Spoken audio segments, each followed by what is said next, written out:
yalutonze wadde mu ddakiika ezazzeeko nasobodde okufunamu olungubanguba nenvuga emmotoka ne tugenda Mulago nange gye nafunidde treatment nsaasira ab'ennyumba omukadde w'ekkanisa mwazaalibwa wadde twafuuka baluganda kuba mu Kristo tubeera baluganda era tukola ku nteekateeka ez'okuziika kugenda kubeera kwa Lwakutaano naye nga mbeebaza bannayuganda essala zammwe. Okay, mbozi bwentu bwenjitandise. Ey'olwaleero ku makya ga leero kkiriza nkubuuzeeko nate. Munnange wasuza otya gy'owangaalira abantu bange abeeka wansi ennyo nyongera okubabuuzaako nti muli mutya agamba atya chairman w'eka wansi ennyi mulya nti Alosiasi ate ne mukulu mwenna bagoberera ensonga zino naddala abantu b'eka wansi ennyi mbatumirako ak'ensusso era mbabuuzaako ak'ensusso timwebale nnyo mbali ddala emirimu gye mukola mwongere okukola n'okulima okuteekayo buli kye tusobola wagwa enkuba wagwa nasooli. Kale amawulire ag'oku makya ga leero gendeese amakya ga leero annaye katemba oba ebintu byeyongedde okutabukira omusumba Bugingo bwe twogerera minisita w'ensonga ez'omunda wano mu ggwanga Minisita Otafire alagidde poliisi ya kuno ekole okunoonyereza ku obulumbaganyo bwakoleddwa ku musumba mu kibuga Kampala owa Kanani si mulala ye Alosiasi Bugingo omwafiiridde bodegaadi we omuvubuka amanyikiddwa nga Muhumuza Richard. Esitafuna ripoti ensukulumu kubanga bangambye emmotoka kubyamasasi 13 poliisi yanampa ripota kugamba nti bakubirebo bati angu yabaddewo eti saagala kulimba abagambye bagende babuulirize bafune ripota bambulire bulungi kubanga bagamba babadde mu maaso olw'obombi kati bwe omuntu omukuba amasasi tugala tutegeere gayiseewa yakubye atya yakasooke ripota ya poliisi entuufu ndyoke nkyogereko kubanga waliwo ebibuuzo bingi. Okufa kw'omuvubuka ono kuleese ebibuuzo bingi eri bannayuganda era abagobera emitimbagano egitali gimu boogera ebigambo biwanvu nnyo era buli omu akola analysis okusinziira ng'embeera bw'agiraba. Atulaba era atuwuliriza njagala okutegeeza nti ebintu bino byonna byabaddewo ennamuŋŋoono olunaku olw'eggulo ekiro ekyakeseza olunaku olw'eggulo ku ssaawa zaabadde nga 4 bagamba abatuuze zaabadde mu 3:48 zirubirira okuwera essaawa 4 era nti ennamuŋŋoono awo nti amasasi agakubiddwa emmotoka eyo gaadde gasukka mu 15-16 wano we wazze obwoba oyinza okuba bwavudde obuzibu ku statement ezakoleddwa ebigambo ebyayogeddwa kansooke nkuwa abatuuze nga babadde bagamba kati kubanga tubeera ku ground okuuma abantu baffe twagenda okula nga tula Subaru ezibwatuka ezo kati after naso kufuna information nga lwankubira ti pastor Bugingo bamuse bamutiddewa olinga nga manasana manya yanga afuna esimu endala nti bamutidde ate kubalakata era ntambulirawo kati mutambulirawo tujasanga omwana wa boda akanikira wali eri netumugamba mwana gwe kubanga ffe oyo mwana teyebaka abantu teyebaka bakanika pikipiki wali netusanga tumubuuza nti owali mwana mutabani kyaki abadde wano nti wange tubadde wano naye naffe tubadde tetutegedde naye oluvannyuma ennyo lugenza okuwula nti pastor Bugingo badde batta ne driver we bye bamukubye kubanga amooka pastor agivuze kiwanazima omutuuji yadde amulindidde wali kupande ekiri kyemmanyi bwe yamaze okumukuba musumba ye yase wansi wa steering amasasi ne bagafukirira ono gaweza amasasi agasukka ne mu 10 kuba gavuze nnyo twali tuli kumpi awo wansi awo ku kiti ekyo ekisalamu ekyawo ekivule bwe twabadde awo natwaliwo nemikwano gyaffe twaliwo nekamiitingi kaffe awo esaawa ezo nnyo kuba situmanyi oba zi AK-47 sizimanyi naye nga gabadde gavuga nnyo amasasi ago yampisiza nga ntuusawo kugala ki kwe kulaba olwo gwengenda kubyaza gwembadde nziruka okubyaza atatandise kuba emmotoka eno empisiza nange kwe nasibidde n'enyimirira nga natidde owaboda omulala najja nayimirira babadde ababoda 3 emabega naye nga teri emmotoka evaayowa saidi ze waggulu waboda nayimirira nange nenyimirira naku abasajja ne bagamba banaye badde basse pastor waffe batandisa nteno peko ni ya pasta bwe batwe bagamba akati ate netugenda kuba kwatagana oba abavunanyizibwa oba balina kye bamanyiko ku Pastor Bugingo kubano kwe kuli zanyuwa katemba nakinku era nga mukozi ku mikutu gye egy'empuliziganya oyo mumanyi bulungi nnyo ye Senkubuge yagambye mu kwogerako ne bannamawulire mujjukira nti emmotoka eno yakubiddwa amasasi nti Pastor Bugingo n'avuga emmotoka eno n'agijja ku siini awakubiddwa omuntu ono amasasi naye Katonda okumusimatusa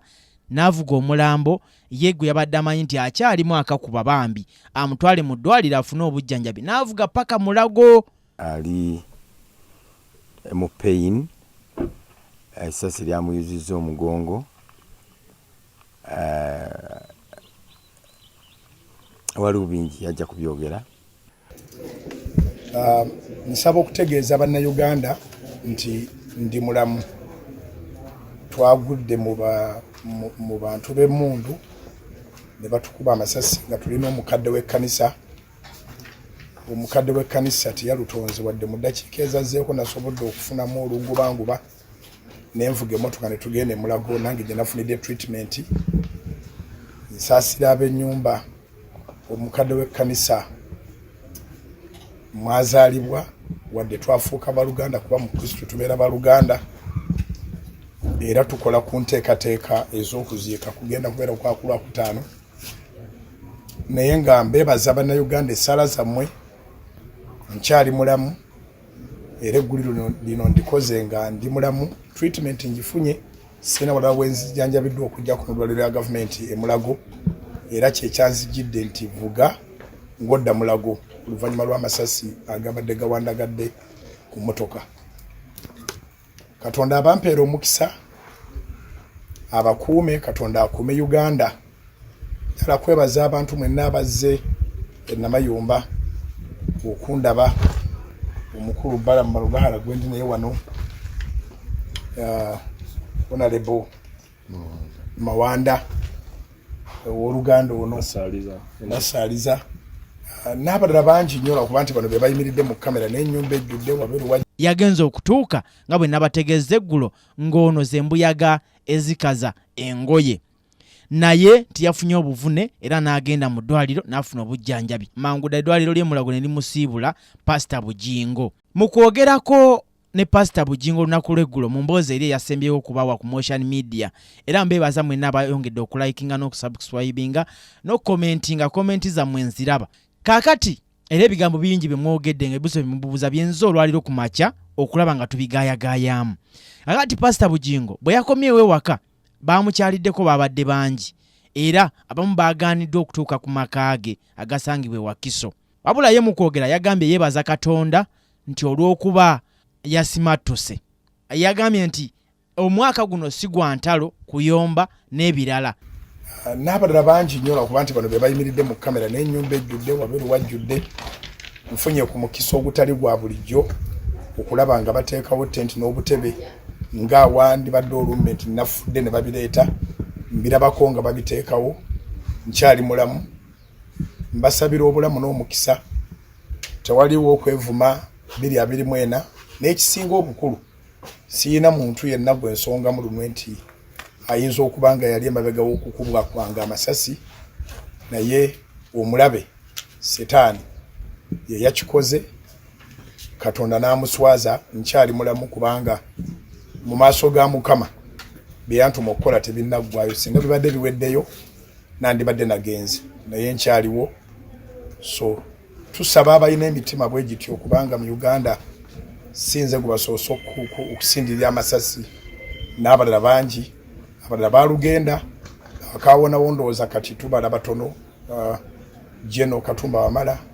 nange ne basa Mukama nti angasse kwabo bawadde second chance. Sina bigambo bingi byakwogera. Leero Mukama waffe General Muhumuza atulagidde tujje tuleeta obubaka obukusaasira n'enju y'omugenzi omukadde w'ekkanisa yafudde nti ali wamu nammwe nti gyali ali ku mirimu gya gavumenti naye wanaabanga akomyewo agenda kufuba okulaba nti akwegattako ate akusaasidde nnyo ate niyeebaza ne Katonda nti abatemu babadde baagala kutta ggwe naye babadde baagala kulumya ye. So ebyo byonna yayogera byaki batandise okuwebuuza ebibuuzo. 2 bagamba nti Bugingo ono bwe yabadde ayogera yagambye ali bulungi, ate nga jjukira omukozi we Ssenkubuge yatutegeezezza nti yakubiddwa amasasi ne gamuyita mu mugongo, era ne mu ddwaliro akafaananyi kano mukalaba ng'ayina ka bandage ku mukono ekiraga nti yabadde afunye obuvune. Tuze babadde bamaze okwonoonawo nga twasobodde okufunayo ebisusonkole 2 ng'ate nabyo ebiseera ebisinga abantu abasinga babadde bamaze okubikwatirira. So okunoonyereza kukyagenda mu maaso. Tetuyinza gamba nti tugereesa teyakubiddwa masasi, naye twagala era nga minisita w'ensonga ez'omunda mu ggwanga Minisita Otafire bw'avuddeyo n'alagira poliisi ya kuno okukola okunoonyereza okwenkomeredde ku nsonga eno. Iwano tubikategerekera bingi kulansoke fune poliisi bampe ripota emundi yabali muni akikaki yamu baba abakubye bali babade bameka bisigama nti njewe nina ripota ya poliisi kubanga nze nga minisita w'intana affairs poliisi empaki bampa ripota bambo nibangamba makulu amafusasi gabade mama 13 nibangamba nti bakubye obulenzi biki ubundi yagenze mulago yekanga ng'ayina akasago katono ku mukono bangane yekwese watu wasiyali kubanga yabada avuga bibanga mizoka nayenga tebanamba ripoti endala. Abannayuganda abasinga bagamba nti ebiseera ebisinga obulumbaganyi buno bwe bukolebwa ku bantu mu ggwanga wabaawo obuvidiyo obukwatibwa abantu ababaddewo okumpi awo, nti n'emmotoka eziba zikoleddwako obulumbaganyi zisigala mu bifo ebyo, nti n'abantu bennyini abasimattuse baba n'ebiwundu ebineneko oba ebiraga nti balumiddwa. Tetugamba nti tusabira ono yabadde alina ofuna ebiwundu, naye byebyo analysis abantu ze bawa. Bagamba nti ku mulundi guno lwaki ebyo byonna tebaabirabye. So bingi nnyo ebyogerebwa ku nsonga z'obulumbaganyi bwa abaseddeekezi eri omusumba omuntu wa Katonda Aloysius Bugingo saako n'omukuumi we. Ekirala amagye gategeezezza nti ono eyafudde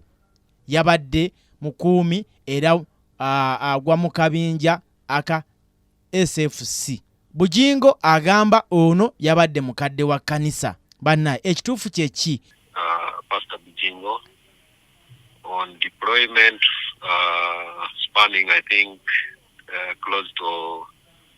about 9 months. And of course, he met his fate yesterday. And this is very unfortunate to us and to the UPDF fraternity. Corporal Muhumuza died, and of course, we are saddened by this. And as a result, the investigative arm of the Army, together with the police, and also other security agencies that do investigations, including even our investigative arm of SFC, have launched investigations, of course, to find out what could have transpired. Because at this point, we don't know exactly what happened. And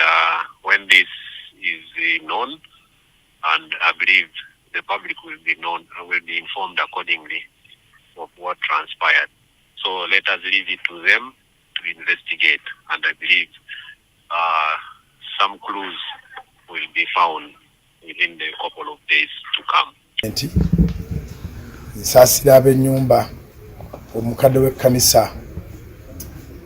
mwazaalibwa wadde twafuuka baluganda kuba mu Kristo tubeera baluganda era tukola ku nteekateeka ez'okuziika kugenda kubeera kwa Lwakutaano naye nga mbeebaza bannayuganda essaala zammwe. Akati ebyo byonna bye njagala obigatte era obiwulirize awo Minisita Otafire walagiridde poliisi ya kuno ekole okunoonyereza ku nsonga eno. Nkyaleeta ebirala bingi, tova ku Motion Media, genda maaso ng'osubscribinga, olikinge, okomentinge, sharinga. Nze omulangira Muhumuza Ssaabasajja Kabaka wangaale, mweraba tuddingana ate mu katambi akaddako.